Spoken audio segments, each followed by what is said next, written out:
எங்க போகக்கூடாதுன்னு எங்ககிட்ட சொன்னாங்களோ அந்த இடத்துக்கு தான் ஆண்டவர் எங்களை கொண்டு போனார். கர்த்தர் ஒரு நோக்கம் எங்க மேல வைத்திருக்கிறாரு.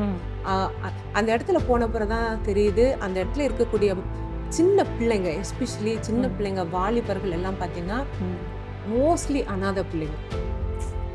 95% பார்த்தீங்கன்னா ஸ்ட்ரெயிட்டான ஒரு நேரடியான பயாலஜிக்கல் ஃபாதர் மாதிரி இருக்க மாட்டாங்க. அப்படிப்பட்ட இடத்துல பாவம் நிறைந்ததான, ஒரு டார்க்னஸ் நிறைந்ததான, எழுத்தின்படியே இருள் நிறைந்ததான இடம். அதாவது அவங்க எப்படி இருந்தாலும் அவங்கள நாங்கள் நேசிச்சோம்.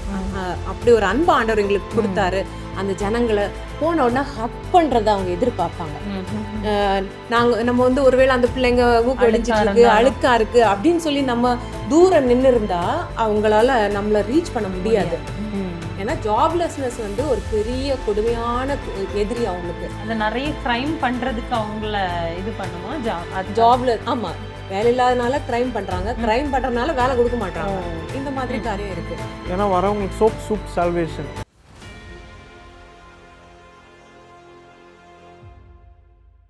இந்த எபிசோட்ல நீங்க இந்த டிராவல் பண்ணும்போதோ இல்லை இந்த 15 நாள்லயோ ஒரு ஹெவி மீல் இவர் சாப்பிட்டிருந்தா கூட இன்னைக்கு நீங்க அவரை பார்க்க முடியாது. அது மட்டும் இல்ல, இந்த மாதிரி ஒரு கண்டிஷன்ல இந்த ஃப்ளைட் யாத்திரை பண்ணவே கூடாது. ஆனாலும் அதையும் மீறி இன்னைக்கு ஆண்டவர் அவருக்கு ஒரு ஜீவனை கொடுத்துருக்காருன்னா இது நீங்க செய்யறதான இந்த ஊழியத்து நிமித்தம். அவங்க ஒரு ஹிந்து டாக்டர்ஸ், நீங்க செய்யறதான இந்த ஒரு நோபல் ஜாப் அப்படின்னு சொன்னார். அப்பதான் எங்களுக்கு தெரிஞ்சுது, கர்த்தர் ஒரு நோக்கத்தை வச்சார்னா நிச்சயமா அதை யாராலும் மாற்றவே முடியாது. அந்த நாள்ல நாங்க புரிஞ்சுக்கிட்டோம், ஒரு கர்த்தர் எங்களை ஊழியத்துக்காக அழைத்திருக்கிறார். அதுல பாடுகள், எங்களுக்கு போராட்டங்கள் வரும், ஆனாலும் நிக்கணும்னு. ஆனாலும் அந்த 1 மாசம் ட்ரீட்மெண்ட் முடிஞ்சு திரும்ப போறதுக்கு ஒரு சோதனை வந்தது. போகணுமா வேண்டாமா, இப்போ ஒரு பயம் வருது, எப்படா அப்படின்னு சொல்லி. ஆனாலும் அந்த நாளில் மறுபடியும் எங்களுக்கு ஒரு உறுதிப்படுத்தல். எப்படின்னா, அந்த 1 மாதம் ட்ரீட்மெண்ட் முடித்து நாங்கள் திரும்பி போகும்போது எங்கள் கையில் இருந்த காசு, சேவிங்ஸ் எல்லாமே முடிஞ்சிருச்சு. இப்போ நாங்கள் திரும்பி போனோம்னா வாடகை கட்டணும், பிள்ளைங்களுக்கு ஃபீஸ் கட்டணும், எங்களுக்கு ஃபுட்டு எக்ஸ்பென்ஸு, இதுக்கெல்லாம் நம்ம என்ன பண்ண போகிறோம்? ஒன்றுமே இல்லை, ஜீரோவில் வந்தாச்சு. கர்த்தர் எங்களை அப்படியே நடத்தினார். அந்த இடத்துல திடீர்னு பார்த்தா என்னுடைய அக்கௌண்ட்டுக்கு சேலரி வருது. நான் வேலையே பார்க்கல, 1 மாதம் லீவில் இருக்கேன், இவரும் லீவில் இருக்காரு. கான்ட்ராக்ட் ஜாப்ல வந்து வேலை பார்க்கலன்னா எங்களுக்கு சம்பளம் இல்லை, ஆனால் சம்பளம் வந்துருச்சு. அப்போதான் ஹெச்ஆருக்கு நான் ஃபோன் பண்ணும்போது அவங்க சொல்கிறாங்க, நான் தெரியாமல் போட்டுட்டோம் அப்படின்னு. அப்போ நான் சொல்கிறேன், நான் திரும்பி உங்களுடைய அக்கௌண்ட்டுக்கு ட்ரான்ஸ்ஃபர் பண்ணிடுவா. இல்லை நீங்கள் அதை வச்சுக்கோங்க, நாங்கள் மந்த்லி கொஞ்சம் கொஞ்சமாக நாங்கள் அதை பிடிச்சிக்கிறோம் அப்படின்னு சொன்னாங்க. ஆண்டவர் எவ்வளோ பெரியவர். ஆமாம், கர்த்தர் அப்படி இந்த மாதிரி விசுவாச பாதையில் ஆண்டவர் எங்களை பழக்குவித்தார். ஒவ்வொரு நாளுக்கு அந்தந்த நாளுக்கு வேண்டியதான ஆகாரத்தை எங்களுக்கு தந்தார். அப்படி எங்களுடைய இந்த ஊழிய பாதையில விசுவாசத்துல நிற்கிறதுக்கு ஆண்டவர் எங்களை பழக்குவித்தார். திரும்ப நாங்கள் அங்கே போனோம். ஆனால் அது ஒரு கொரோனா பீரியடாக இருந்தது. அந்த நேரத்தில் எங்களுக்கு ஊழியம் எதுவுமே ஸ்டார்ட் பண்ண முடியல. திரும்பி நாங்கள் போன பிறகு இவருக்கு இருந்த வேலையும் போச்சு. என்னுடைய ஒரு சிறிய வேலை, அவருக்கு மருத்துவ ரீதியாக அதுக்குரிய செலவுகளுக்குரிய காசு வேணும். எல்லாருடைய புறக்கணிப்புகள் அப்போ தான் நாங்கள் நேர்ந்தது. ஏன்னா அது வரைக்கும் எங்களோடு கூட இருந்த அநேகம் பேர் எங்களை விட்டுட்டு போயிட்டாங்க. எப்போ எங்களுக்கு ஒரு மாரல் சப்போர்ட் தேவைப்பட்டதோ அப்போ எங்களுக்கு யாருமே இருக்கல. எல்லாரும் ஏன்னா எங்களை ஆண்டவர் அப்படி ஒரு ஜீரோவில் கொண்டு வந்த உடனே எங்களோடு இருந்தவங்க எல்லாருமே போயிட்டாங்க. அப்போ நாங்கள் ஒரு தனிமைப்படுத்துதலுக்குள்ளாக போனோம். ஒரு புறக்கணிப்பு, தனிமை, நெருக்கம், பொருளாதார நெருக்கடி, பிள்ளைகள் ஒரு மன ரீதியாக ரொம்ப பாதிக்கப்பட்டாங்க. இப்படி ஒரு சூழ்நிலையில் இவர் வீட்டில் இருக்காரு, நான் மாத்திரம் வேலை செய்துட்ருக்கேன், ஒரு சிறிய சம்பளம். விசுவாசத்தில் தான் ஆண்டவர் எங்களை நடத்துகிறாரு. அப்படி இருக்கும்போது தான் திடீர்னு அந்த ஏரியாவில் கார்டனராக இருந்த ஒருத்தர் வந்து எங்களுக்கு சொல்கிறாரு, இவர்கிட்ட கேட்டார், நீங்கள் என்ன செய்கிறீங்க? அப்போ நான் ஊழியத்துக்காக தான் இந்த கண்ட்ரிக்கு வந்திருக்கோம். அப்போ ஏன் நீங்கள் இன்னும் செய்யலை? இல்லை, எங்களுக்கு எங்கே போகிறதுன்னு தெரியல, இடம் இல்லை அப்படின்னு. அப்போ தான் அவர் தான் சொன்னார், நீங்கள் எங்கள் ஏரியாவுக்கு வாங்க அப்படின்னு சொல்லி. நாங்கள் அப்படி அவர் சொல்லி தான் நாங்கள் அந்த இடத்துக்கு போனோம். அங்கே போகும்போது தான் எங்களுக்கு தெரிஞ்சது, எங்கே போகக்கூடாதுன்னு எங்கள்கிட்ட சொன்னாங்களோ அந்த இடத்துக்கு தான் ஆண்டவர் எங்களை கொண்டு போனார். அந்த நலிவடைந்த மக்கள் நலிவடைந்ததுன்னு இல்ல, அது வந்து ஒரு த்ரெட் நிறைந்ததான ஒரு இடம், ஆபத்தான இடம். ஒரு வாரத்துல அட்லீஸ்ட் ஒரு குறைஞ்சது ஒரு 3 to 5 டெத் அங்க இருக்கும். மர்டர் டெத் இல்ல, மர்டர் இருக்கும். அந்த மாதிரி ஒரு இடம். நீங்க அந்த கருப்பினத்தவர்களை தவிர வேற யாரையும் நீங்க அந்த ஏரியால பார்க்க முடியாது. அது அவங்க எஸ்பெஷலி ஏற்றுக்கொள்ள மாட்டாங்களா? இல்ல அந்த இடம் அவ்வளவு போக மாட்டாங்க. சேஃபான பிளேஸ் இல்ல. இல்ல பகல்லையே அந்த இடத்துக்கு போக மாட்டாங்க.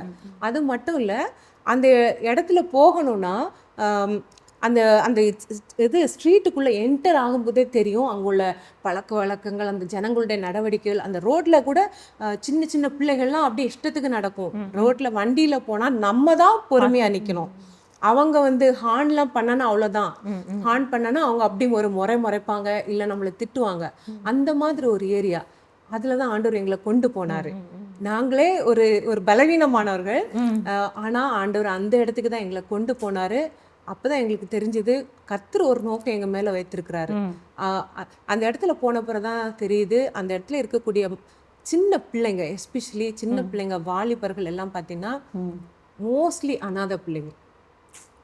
95% பார்த்தீங்கன்னா ஸ்ட்ரெயிட்டான ஒரு நேரடியான பயாலஜிக்கல் ஃபாதர் மாதிரி இருக்க மாட்டாங்க. அப்படிப்பட்ட இடத்துல பாவம் நிறைந்ததான, ஒரு டார்க்னஸ் நிறைந்ததான, எழுத்தின்படியே இருள் நிறைந்ததான இடம். கரண்ட் கிடையாது அந்த இடத்துல.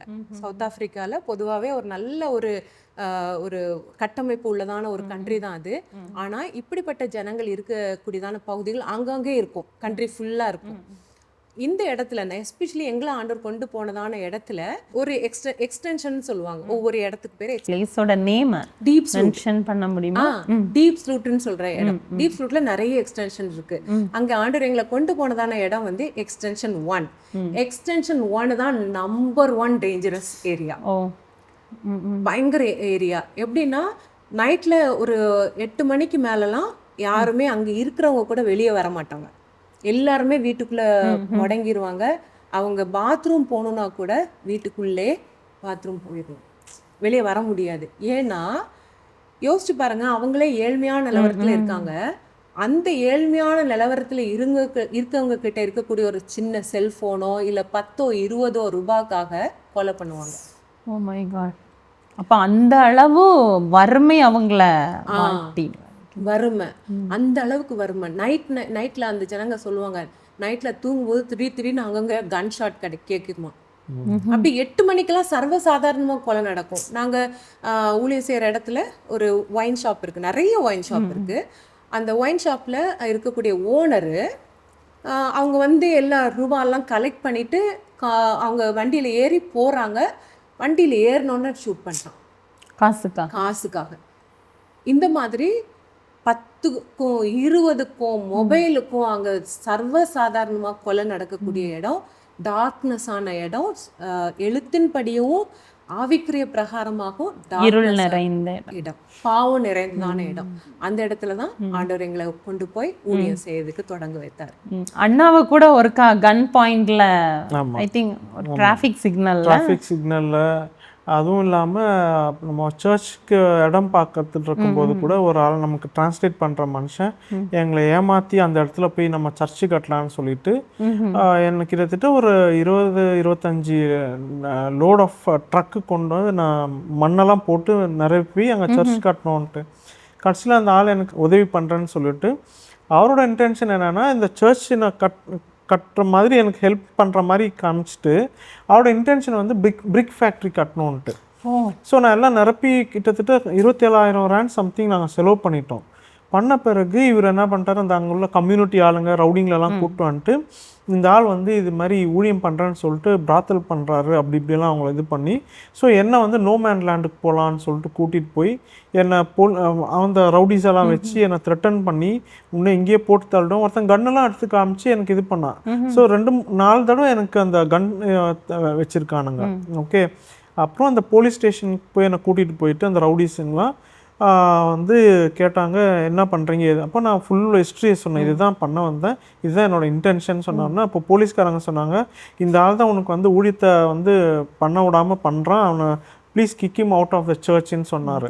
உங்களுக்கு ஊழியத்தில் டிரான்ஸ்லேட் பண்ணியிருந்த நபர். அப்புறம் நான் அவரை வந்து நீ வராதன்னு நான் சொல்லவே இல்லை, யாரையும் நான் வரான்னு சொல்லுமா, ஏன்னா அந்த ஜனங்க அப்படிதான். ஓகேவா? அப்புறம் அவரே நின்றுட்டார். நான் அதை ஒன்றும் பண்ணிக்கல. ஏன்னா இப்போவும் பார்ப்பாரு, பார்த்தாலும் நான் ஹலோன்னு சொல்லிட்டு போயிடுவோம். ஓகே, ஸோ இது மாதிரி நிறைய சேலஞ்சஸ் நம்ம பார்த்துருக்கோம்.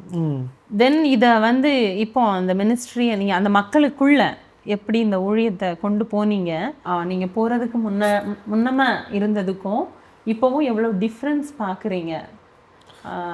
அதாவது நாங்கள் முதல்ல அந்த ஜனங்களை நாங்கள் பார்க்கும்போது, இல்லை சின்ன பிள்ளைகளை நாங்கள் பார்க்கும்போது, சர்ச்சுக்கு வரக்கூடிய பிள்ளைங்க இப்போ அவங்களுடைய பழக்க வழக்கத்தை பார்த்தோன்னா, முதல்ல எப்படி இருப்பாங்கன்னா ரொம்ப ரூடா, அவங்க பேசுறதே வந்து அவங்க தொனியும் பேசுறதுமே ஒரு மாதிரி ரொம்ப ரூடா இருக்கும்.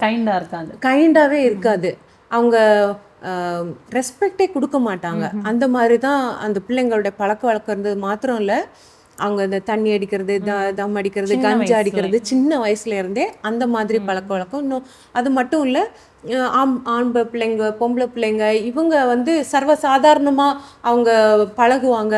அப்போ சர்ச்சில் கூட அவங்க வந்து உட்காரும் போது கூட பார்த்தோன்னா சர்ச்சில் உட்கார மாதிரி உட்கார மாட்டாங்க. நம்மனா பயபக்தியா உட்காருவோம்ல, அந்த மாதிரிலாம் இருக்க மாட்டாங்க. சர்ச்சில் கூட உள்ள உட்காந்துட்டு அவங்க அடிச்சு பிடிச்சி விளையாடிட்டு பேசிட்டு அந்த ஒரு தேவ பிரசன்னம் அப்படின்றது அந்த பயபக்திலாம் இருக்காது. அவங்க கிறிஸ்டியன்ஸ் தான். அது அந்த வாழ்க்கை இல்ல. ஆமா, கிறிஸ்தவ கண்ட்ரி. அந்த ஒழுங்கு தெரியாத அந்த மாதிரி அவங்களுக்குள்ள அந்த பாடி லாங்குவேஜ்லேருந்து அவங்க பிஹேவியர்லேருந்து எல்லாமே ஒரு முரட்டாட்டம் நிறைந்ததான ஒரு இது. அது மாதிரி பெரியவங்களும் அதே மாதிரி தான். அவங்களுக்குள்ள நம்மளை ஏற்றுக்கொள்ளலை. முதலாவது அவங்க நம்ம ஒரு இந்தியனா இருக்கனால அவங்க வந்து நம்மளோட ஒட்ட மாட்டாங்க, அவ்வளோ ஈஸியா ஒட்ட மாட்டாங்க. நம்மள அக்செப்ட் பண்ணல. முதல்ல லாங்குவேஜ் ஒரு பக்கம் இருந்தா கூட இவங்க யாரோ எவரோ அப்படின்ற ஒரு இதுதான். இவங்க என்ன பர்பஸ்க்காக இங்க வந்திருக்காங்க அந்த அண்டர்ஸ்டாண்டிங்லாம் அவங்களுக்கு இல்லை. ஆனா நாட்கள் செல்ல செல்ல அந்த ஜனங்க எங்களை நேசிக்க தொடங்கினாங்க. முதல்ல அவங்கள நம்ம எப்படி கேப்சர் பண்ணோம் அப்படின்னா, நாங்க அவங்களோட சர்வசாதாரணமா உட்கார்ந்து அவங்கள நேசிக்க தொடங்கணும். கர்த்தர் எங்களை அப்படி கற்பித்தாருன்னு சொல்லலாம். அந்த டிவைன் லவ். ஆமா, அதாவது அவங்க எப்படி இருந்தாலும் அவங்கள நாங்க நேசிச்சோம். அப்படி ஒரு அன்பு ஆண்டவர் எங்களுக்கு கொடுத்தாரு. அந்த ஜனங்களை போன உடனே ஹக் பண்றதை அவங்க எதிர்பார்ப்பாங்க. நம்ம வந்து ஒருவேளை அந்த பிள்ளைங்க மூக்கடிஞ்சிட்டு இருக்கு, அழுக்கா இருக்கு அப்படின்னு சொல்லி நம்ம தூரம் நின்று இருந்தா அவங்களால நம்மள ரீச் பண்ண முடியாது. அதனால அவங்க வந்து அந்த ஹக்கை வந்து ரொம்ப எதிர்பார்ப்பாங்க. ஸோ இதை வந்து எங்களுக்கு ஒரு மிஷனரி எங்களுக்கு சொல்லி கொடுத்தாங்க. அவங்களுடைய நடை உடை பாவனைகளை நீங்க கற்றுக்கொள்ளணும். அவங்களுடைய கல்ச்சர் என்னன்னா போன உடனே ஹக் பண்றது.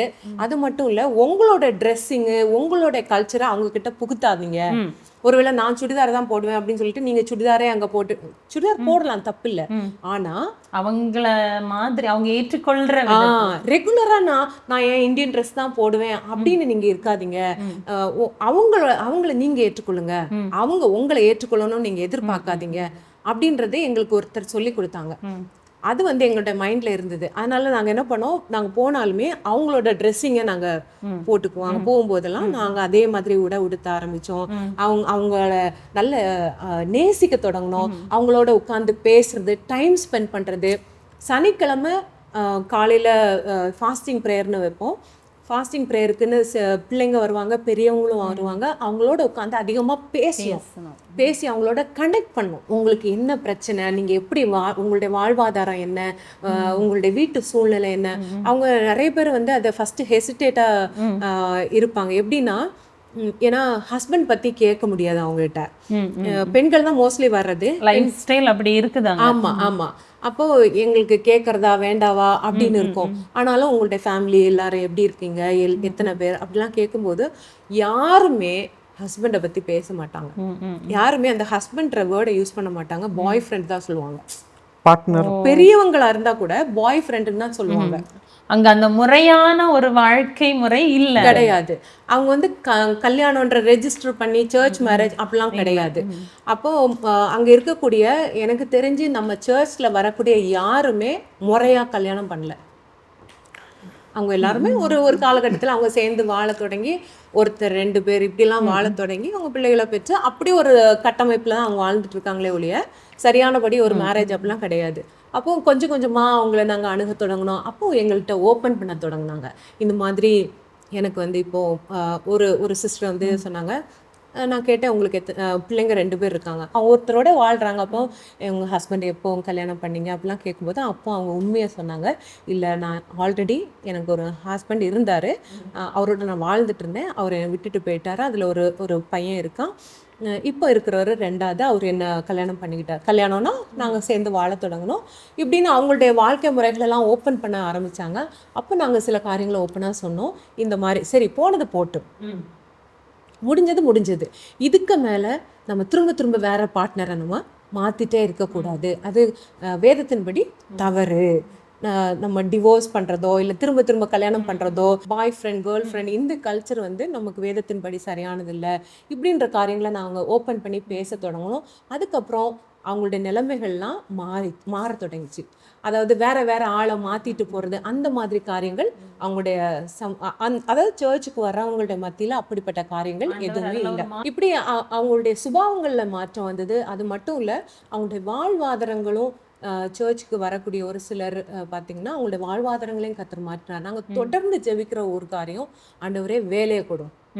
ஏன்னா ஜாப்லெஸ்னஸ் வந்து ஒரு பெரிய கொடுமையான எதிரி அவங்களுக்கு. அது நிறைய கிரைம் பண்றதுக்கு அவங்கள இது பண்ணுமா? ஜாப்ல ஆமா, வேலை இல்லாதனால கிரைம் பண்றாங்க, கிரைம் பண்றதுனால வேலை கொடுக்க மாட்டாங்க, இந்த மாதிரி காரியம் இருக்கு. அப்போ இவங்களுக்கு வறுமைன்றது பெரிய எதிரி இல்லையா? அப்போ நாங்க வாரந்தோறும் நாங்கள் ஊழியம் தொடங்கி 5 வருஷம் ஆச்சு. இந்த 5 வருஷத்துல ஒரு நாள் கூட இந்த வேலைக்காக நாங்கள் ஜெபிக்காம இருந்ததே கிடையாது, ஒரு நாள் கூட. அப்போ நாட்கள் போக போக நிறைய பேருக்கு ஆண்டவர் சின்ன சின்ன வேலைகளை கொடுத்தாரு. மாத்திரம் இல்லை, ஒரு சிலருக்கு சின்ன பிஸ்னஸை கொடுத்தாரு. எக்ஸாம்பிளுக்கு நாங்கள் ஒருத்தங்களை சொல்ல போனால், அப்போ இவருக்கு வேலை இல்லாமல் இருந்தது, நான் ஒரு சின்ன வேலை பார்த்துட்டு இருந்தேன். அப்போது ஒரு எக்ஸ்ட்ரா டியூஷன் மாதிரி எக்ஸ்ட்ரா கிளாஸ் நான் எனக்கு எடுக்கிறதுக்கு ஒரு வாய்ப்பு கிடச்சிது. நான் அதை எடுத்து அதில் வரக்கூடிய வருமானத்தை நான் ஆண்டவர்கிட்ட ஒரு பொருத்தனையாக பண்ணியிருந்தேன். ஆண்டவரே, இந்த இந்த இந்த கிளாஸஸ் எனக்கு சக்ஸஸ்ஃபுல்லாக போச்சுன்னா இந்த மணியை வந்து நான் இந்த ஜனங்களுக்காக இன்வெஸ்ட் பண்ணுறேன் அப்படின்னு சொல்லி நான் ஆண்டவர்கிட்ட ஒரு பொருத்தனை பண்ணியிருந்தேன். அதில் ஒரு சிஸ்டர் வந்து ரொம்ப இருளில் தாழ்மையில் அவங்க ரொம்ப கஷ்டத்தில் இருந்தாங்க. அவங்கள முதல்ல பார்க்கும்போது அவங்க சொன்ன காரியம், அப்படியே அழுதுட்டு சொன்னாங்க, நாங்கள் இந்த வீட்டில் எத்தனையோ நாட்களாக ஒரு மெழுகுவர்த்தி ஏற்றுறதுக்கு காசு இல்லாமல் இருட்டில் இருக்கோம். சின்ன ஷெட்டு, அதுக்குள்ளே இருட்டில் இருக்காங்க. அந்த இடத்துல ஸ்ட்ரீட் லைட் கிடையாது, சாப்பிட்றதுக்கு ஆகாரம் இல்லை, 2 பிள்ளைகளை வச்சுட்டு ஹஸ்பண்ட் வந்து வேற ஒரு கண்ட்ரியில் டிவினால் பாதிக்கப்பட்டிருக்காரு. அப்போ என்னுடைய இருதயத்தில் ஒரு அசைவு, ஆண்டவரே இவங்களுடைய வாழ்க்கை எப்படியாவது மாறணுமே அப்படின்னு சொல்லி இந்த இந்த தரிசனத்தை ஆண்டவர் எனக்கு வைத்த உடனே ஆண்டவர் அதில் மும்முரமாக இறங்க வைத்தார். அதை நிமித்தம் ஒரு சிறிய ஒரு இன்வெஸ்ட்மெண்ட்டை அவங்களுக்காக விதைச்ச போது அவங்க ஒரு சிறிய பிஸ்னஸை தொடங்கினாங்க. இன்றைக்கி கர்த்தருக்குள்ளே நான் தாழ்மையாக சொல்கிறேன், அவங்க தன்னைத்தானே ஒரு செல்ஃப் சஸ்டெயின்டாக இருக்காங்க. இன்றைக்கி அவங்களுடைய நிலைமை மாறி இருக்கு, அவங்களுடைய வாழ்வாதாரம் மாறி இருக்கு, அவங்க சந்தோஷமாக இருக்காங்க. மட்டும் இல்லை, அவங்க கில்ட் ஃப்ரீயாக இருக்காங்க. அவங்களுடைய பழைய வாழ்க்கைகளெல்லாம் என்கிட்ட சொல்லியிருக்காங்க. ஆனால் இன்றைக்கி அவங்க கர்த்தருக்குள்ள ஒரு நல்ல ஒரு ஆத்மாவாக ஆண்டவர் எதிர்க்கார். இது மாதிரி பல சாட்சிகளை நாங்கள் சொல்ல முடியும். வாழ்வாதாரங்களை மாற்றினார், அவங்களுடைய சுபாவங்களை மாற்றினார், பிள்ளைகளுடைய ஜீவியங்களை மாற்றினார். பலர் ஆண்டவர் ஞானஸ்தானத்துக்கு ஒப்பு கொடுக்க கர்த்தர் உதவி செய்தார், எஸ்பெஷலி வாலிப பிள்ளைகள். ரொம்ப சந்தோஷமா இருக்கு அக்கா. அண்ணா, அதாவது ஒரு சைடில் வந்து உலகம் வளர்ச்சியை நோக்கி போய் கொண்டிருக்கு அப்படின்னு நம்ம நம்புகிறோம். பல விதத்தில் டெக்னாலஜி எல்லாத்துலேயுமே நம்ம வேர்ல்டு வந்து எங்கேயோ போயிட்டுருக்கு. ஆனால் உண்மையிலேயே இன்னும் இருளிலையும் ரொம்ப தாழ்த்தப்பட்ட நிலைமையில் இருக்கிறவங்க நம்ம நாட்டில் மட்டும் இல்லை, வெளியிலையும் நிறைய பேர் இருக்கிறாங்கங்கிறது அது நீங்கள் சொல்லும்போது எனக்கு அப்படியே கண்ணு முன்னாடி அதை விஷுவலைஸ் பண்ணி பார்க்க முடியுது. எனக்கே விஷுவலைஸ் பண்ணி பார்க்குற எனக்கே இப்படி இருக்குன்னா, அந்த இடத்துல போய் ஊழியம் செய்கிற உங்களுக்கு அது அந்த அளவு பாரம் இருக்கிறவங்களால மட்டும்தான் அந்த இடத்துல நின்று ஊழியத்தை செய்ய முடியும். இனியும் இதை பற்றி நீங்கள் பண்ணிட்டு இருக்கிற மினிஸ்ட்ரி பற்றி உங்களுக்கு சொல்கிறதுக்கு ஏதாவது? ஆமாம். ஸோ இப்போ நாங்கள் இப்போ நான் அந்த டீப்ஸ் ரூட்டில் தானே நாங்கள் ஆரம்பித்தோம் ஊழியத்தை. அப்போது 4 வருஷமாக நாங்கள் அந்த இடத்துல இருந்தோம். எங்களுக்கு வந்து பெரிய ஹாலும் கிடையாது, ஒன்றும் கிடையாது. சும்மா ஒரு ஒரு மேலே ஒரு பிளாஸ்டிக் ஷீட் போட்டு மழை வந்துச்சுன்னா அப்படியே மழைலாம் உள்ளே வந்துடும். சைட்லலாம் ஓப்பனாக தான் இருக்கும். ஓகே, சும்மா பின்னாடி ஒரு ஸ்க்ரீன் மாதிரி ஒன்று போட்டுட்டு பேக் சைடில் நீ எங்கள் யூடியூப் பார்த்தா தெரியும். ஸோ அந்த இடத்துல தான் நாங்கள் வச்சு ஆராதனை பண்ணிட்டு இருந்தோம் 4 வருஷமாக. அப்போது நாங்கள் ஆண்டவர்கிட்ட கேட்டோம், ஆண்டவரே இந்த இடத்துல எங்களுக்கு பத்தல, ஜனங்க வராங்க, எங்களுக்கு ஒரு புதிய இடம் கிடைக்கணும்னு சொல்லிட்டு நாங்கள் ஜெபம் பண்ணோம். அப்போ ஜெபம் பண்ணப்போ தான் எனக்கு ஒரு ஆசை இது வந்துச்சு. ஆனால் எங்கள் கையில் காசு இல்லை. ஏன்னா எங்களுக்கு வர்றது எல்லாமே இப்படி ஊழியத்துக்கும் மினிஸ்ட்ரிக்கும் எங்களை கமிட்மெண்ட்ஸ்க்குமே போயிடுது. பிள்ளைங்களோட ஃபீஸு அது இதெல்லாம் எங்களுக்கு. இன்னொன்று வந்து என்னென்னா, அங்கேருந்து எங்களுக்கு தசம பாகமோ காணிக்க, ஏன்னா அந்த ஜனங்களே இல்லாத இருக்கிற இடத்துல நம்ம வந்து நம்ம தான் விதைக்கிறோம். அப்போது நாங்கள் இதுக்காக ஜெபம் பண்ணிட்டு இருந்த போது, ஆண்டவரே எங்களுக்கு ஒரு இடம் தாங்க சுவாமின்னு சொல்லிட்டு நாங்கள் நிறைய இடம் போய் பார்த்தோம், எங்கன்னா ஒரு இடம் கிடைக்கட்டுமேன்னு. அப்போது திடீர்னு ஒரு இடத்துல நான் போய் சுஜாட்ட சொன்னேன், இங்கே புதுசாக ஒரு கம்யூனிட்டி வந்திருக்கு, நம்ம அதை போய் பார்க்கலாம் அப்படின்னு சொல்லிட்டு 2-3 வீக்ஸாக சொன்னால் சுஜா வரலை. அப்புறம் நான் ஃபோர்ஸ் பண்ணி நான் கூட்டிகிட்டு போய் பார்க்கலாமான்னு சொன்னேன். அப்போ அந்த கம்யூனிட்டி லீடர்ஸ் வந்து என்னை கேட்டாங்க என்ன வேணும்னு. இது மாதிரி எங்களுக்கு ஒரு சர்ச்சுக்கு எங்களுக்கு எது வேணும். அப்போ அவங்க கேட்டாங்க, நீங்கள் எங்கள் உங்களுக்கு சர்ச்சு கொடுத்தா நீங்கள் கம்யூனிட்டிக்கு என்ன பண்ணுவீங்கன்னு. நான் சொன்னேன், நாங்கள் வந்து ஊழியத்துக்குன்னு வந்திருக்கிறோம், எங்களுக்கு என்ன ஆண்டவர் சொல்கிறாரோ நாங்கள் அதை செய்கிறோம். இல்லை எங்கள் பிள்ளைங்களுக்கு வந்து ஒரு ப்ரீ ஸ்கூலோ கம்ப்யூட்டர் கிளாஸஸோ சம்திங் மாதிரி எதனா பண்ண முடியுமா. நான் சொன்னேன், நான் பண்ணுறேன், பட் ஆனால் என்னால் ப்ராமிஸ் பண்ண முடியாது, எப்படி எங்களை ஆண்டவர் நடத்துகிறாரோ அதன் மாதிரி பண்ண முடியும்னு. அப்போது அவங்க சொன்னாங்க, சரி நான் உங்களுக்கு ஒரு லேண்ட் ஒன்று இது பண்ணி தரோன்னு சொல்லிட்டு ஒரு தாத்தா அவர் லேண்ட் வச்சுருந்தாரு. அப்போது அந்த லேண்டை வந்து எங்களுக்கு லீஸுக்கு தரேன்னு சொன்னார். ஸோ அந்த லேண்டை நாங்கள் லீஸ் எடுத்துட்டோம். இப்போ சர்ச்சு கட்டணும்ல, கையில் காசு இல்லை எங்களுக்கு. அப்போது நான் என்ன பண்ணேன், எங்களுக்கு பெங்களூரில் இருந்த அந்த ஒரு வீடு தான் எங்களோட ப்ராப்பர்ட்டியாக இருந்துச்சு. சரி நம்ம போனால் அங்கே போய் தங்கலாம் இருக்கலான்ற மாதிரி. ஆனால் நாங்கள் அந்த வீடியும் நாங்கள் விற்க வேண்டியதாக இருந்தது. விற்றுட்டு எங்களுக்கு கொஞ்சம் கடன்லாம் இருந்தது, ஹவுசிங் லோனு அந்த இந்தியாவில். அதை கிளியர் பண்ணிட்டு மீதி இருந்த பணத்தை கொண்டு வந்து இந்த ஃபவுண்டேஷனுக்கு நான் போட்டோம். அப்போ நான் சொன்னேன், முதல்ல பேப்டிசம் டேங்க் கட்டணும், அப்புறம் பாத்ரூம் கட்டணும், அதுக்கப்புறம் ஃபவுண்டேஷன் போடுங்க அப்படின்னு சொல்லிட்டு ஆரம்பித்தா இவர் எல்லாம் 3 மட்டும் முடித்த உடனே காசு காலி ஆயிடுச்சு, எல்லாமே அதிலே போயிட்டு. இப்போது என்னடானா, நான் சர்ச் டெடிகேஷனுக்கும் டேட் ஃபிக்ஸ் பண்ணிவிட்டு என்ன பண்ணுறதுன்னு எங்களுக்கு ஒன்றும் தெரியல. என்ன ஆண்டவரே என்னை வெட்கப்படுத்திடுவீங்களான்னு சொல்லிட்டு அப்போது நாங்கள் ரொம்ப ஜெபம் பண்ணோம். அந்த பாதையெல்லாம் ரொம்ப கஷ்டமான ஒரு பாதை. அப்போது திடீர்னு எங்கள் கூட ஒரு ஊழியம் பண்ணுறாங்க இன்னொரு இடத்துல, முகவாசின்ற இடத்துல. ஸோ அவங்க என்ன பண்ணிட்டுறாங்க, அவர் வேலை செய்கிற இடத்துல அவருக்கு ஒருத்தரை தெரியும், ஒரு குஜராத்திக்காரர். அவர்கிட்ட இவங்க போய் சொல்லியிருக்காங்க, இது மாதிரி என் ஃப்ரெண்டு தான் அங்கே வந்து சர்ச்சு பண்ணுறாங்க, உங்களுக்கு முடிஞ்ச அளவுக்கு ஸ்டீல் பில்லர்ஸ்க்கும் ஷீட் எல்லாம் தர முடியுமான்னு கேட்டாங்க. அந்த மனுஷன் இந்து மனுஷன், அவர் வந்து எங்களுக்கு எல்லாம் அந்த அயன் ராட்ஸு அப்புறம் அந்த ஷீட்டு எல்லாமே ஃப்ரீயாக கொடுத்துட்டு லேபர் சார்ஜ் மட்டும் நீங்கள் கொடுங்க அப்படின்னு சொல்லிட்டு எங்களுக்கு ஃப்ரீயாக கொடுத்தாரு. அதை வச்சு தான் நாங்கள் வந்து இன்றைக்கி சர்ச்சை நாங்கள் ஆரம்பிக்க உதவி செய்தார் ஆண்டவர். ஆனால் நம்ம அந்த ஷீட்டும் அந்த அயன் ஸ்டீல் இதெல்லாம் வாங்குறதா இருந்தால் அது எத்தனையோ லட்சக்கணக்கில் ஆயிருக்கும். அதையும் ஆண்டவர் எங்களுக்கு அற்புதமாக மாற்றி தந்தார், சந்தித்தார். அப்புறம் கர்த்தருடைய கிருபையினால் இந்த ஊழியம் சபை டெடிகேஷன் முடிச்சுட்டு இந்த ஜூன் மாதம் நாங்கள் ஒரு சின்ன ப்ரீ ஸ்கூல் அந்த கம்யூனிட்டிக்காரங்க நாங்கள் ஆரம்பிச்சிருக்கோம். ஆரம்பத்தில் ஒரு 3 பிள்ளைங்க வந்தாங்க, இப்போ ஒரு 20 பிள்ளைங்க வந்துட்டுருக்காங்க. ஆமாம், அந்த இடத்துல. அப்போ அவங்க வரவங்களும் என்னென்னா, இப்போது அவங்க பெற்றோரும் ஒரு சிலர் வந்து சர்ச்சுக்கு வராங்க, வந்துட்டு போகிறாங்க. ஸோ எவ்ரி சண்டேவும் அவங்களுக்கு வரும்போது சாப்பாடெல்லாம் கொடுத்து எப்போதுமே கொடுத்து அனுப்பிடுவோம் நாங்கள் அவங்களுக்கு. ஏன்னா வரவங்களுக்கு சூப் சால்வேஷன். ஏன்னா அந்த ஜனங்க அதில் ஏன் அதை நம்ம பண்ணுறோன்னா, சுஜா ஒரு நாள் அவுட்ரீச் போகும்போது நம்ம இந்த பிள்ளைங்க அவங்க போய் பெற்றோரை கூப்பிட வந்தாங்க, சர்ச்சுக்கெலாம் நீங்கள் வரக்கூடாதான்ட்டு. அப்போ அந்த பேரண்ட்ஸ் சொன்னாங்களா, நீங்கள் அவங்க 2 பிள்ளைங்க நம்ம சர்ச்சுக்கு வருவாங்க. ஸோ அந்த பிள்ளைங்க என்ன பண்ணுவோமா, 2 பொட்டலும் நம்ம கொடுப்போம், பாக்ஸ் போட்டு கொடுப்போம் சாப்பாடு. இந்த 2 பிள்ளைங்களும் கொண்டு போய் வீட்டில் போய் உட்காந்து அப்பா அம்மா 8 பிள்ளைங்க ஷேர் பண்ணி 8 பிள்ளைங்க சாப்பாடு 10 பேர் 10 பேர் மொத்தம் 10 பேர். அவ்வளோ வருமா? வறுமை. அப்போது அந்த ஆகாரம் தான் அந்த வாரத்துக்கு அவங்களுக்குரியதுன்னு சொல்லுவாங்க. ஸோ அதெல்லாம் கேட்கும்போது நான் அப்போ நினச்சேன், சரி நம்ம சாப்பிட்லனாலும் பரவாயில்ல, இந்த ஜனங்களுக்கு சாப்பாடை மட்டும் நிப்பாட்டக்கூடாதுன்றத ஒரு இதுவாக எடுத்து நம்ம பண்ணிகிட்ருப்போம். ஆண்டவர் இப்படி தான் இந்த ஊழியங்கள் வளர்ந்தது. இது வரைக்கும் கர்த்தர் நடத்தியிருக்கிறாரு, இன்னும் நடத்துவார். கண்டிப்பா உங்களுடைய சாட்சிகள், உங்களுடைய அனுபவங்கள், ஆண்டவர் உங்களை ஊழியத்துல நடத்தின விதங்கள் எல்லாம் கேட்கும்போது ரொம்ப சந்தோஷமா இருக்கு. இன்னொரு சைடுல வந்து இதுவரை கேட்காத ஒரு சாட்சியை, ஐ மீன் இந்த ஒரு காலத்துல வந்து இந்த மாதிரி நம்மளும் இப்படிதான் இருந்தோம், நம்மளை தேடி மேலை நாடுகள்ல இருந்து வந்தாங்க. இன்னைக்கு நம்மள இங்க இருந்து வேற நாட்டுக்கு ஆண்டவர் அனுப்பி இதே மாதிரி இருந்த மக்கள் மத்தியில போய் உங்களை கொண்டாண்டவர் பயன்படுத்திட்டு இருக்கிறாரு. உங்ககிட்ட கேட்கறதுக்கு இன்னும் எனக்கு நிறைய கேள்விகள் இருக்குது. கர்த்தர் அனுமதிச்சா இனியும் நம்ம சந்திப்போம். உங்களுடைய அனுபவங்களும் சாட்சிகளும் எங்க வியூவர்ஸ்க்கும் மிகவும் பிரயோஜனமா இருக்கும்னு நான் நம்புறேன்.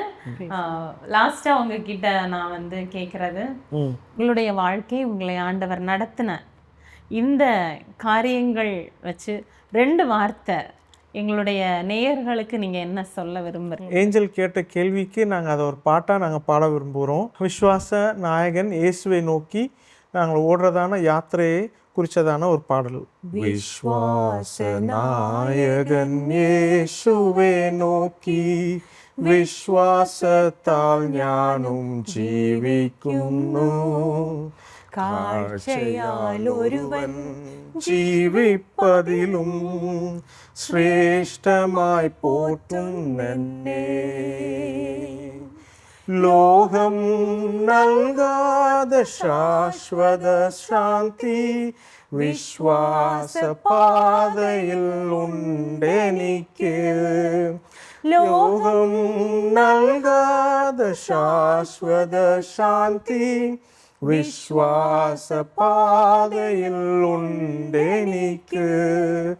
ഞാൻ ജീവിച്ചാലും മരിച്ചാലും യേശു മതി എനിക്ക്. ഞാൻ ജീവിച്ചാലും മരിച്ചാലും യേശു മതി എനിക്ക്.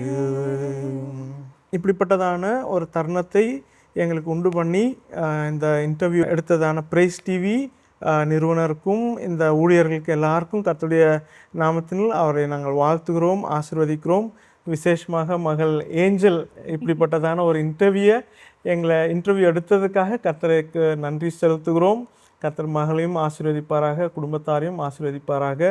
விசேஷமாக பாஸ்டர் ஏசுதாஸையும் லத்தாக்காவையும் கர்த்தர் ஆசீர்வதிக்கணும். இன்னும் அவங்களோட ஊழியங்கள் மென்மேலும் வளர நாங்கள் கர்த்தருக்குள்ள நாங்கள் ஜெபிக்கிறோம். கர்த்தருக்கு ஸ்தோத்திரம். ஆமென். Praise the Lord. Thank you Anna, thank you அக்கா.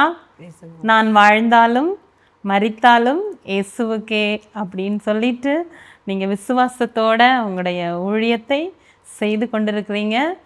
இன்னும் தொடர்ந்து அடுத்த டாக் ஷோவில் நம்ம சந்திக்கும் போது இப்போ இருக்கிறதை காட்டிலும் அநேக சாட்சிகளோட பெரிய சக்ஸஸோட உங்களை நான் சந்திப்பேன்னு கர்த்தருக்குள் விசுவாசிக்கிறேன். Thank you so much. Amen. Praise the Lord. Praise the Lord. Praise the Lord. God bless you.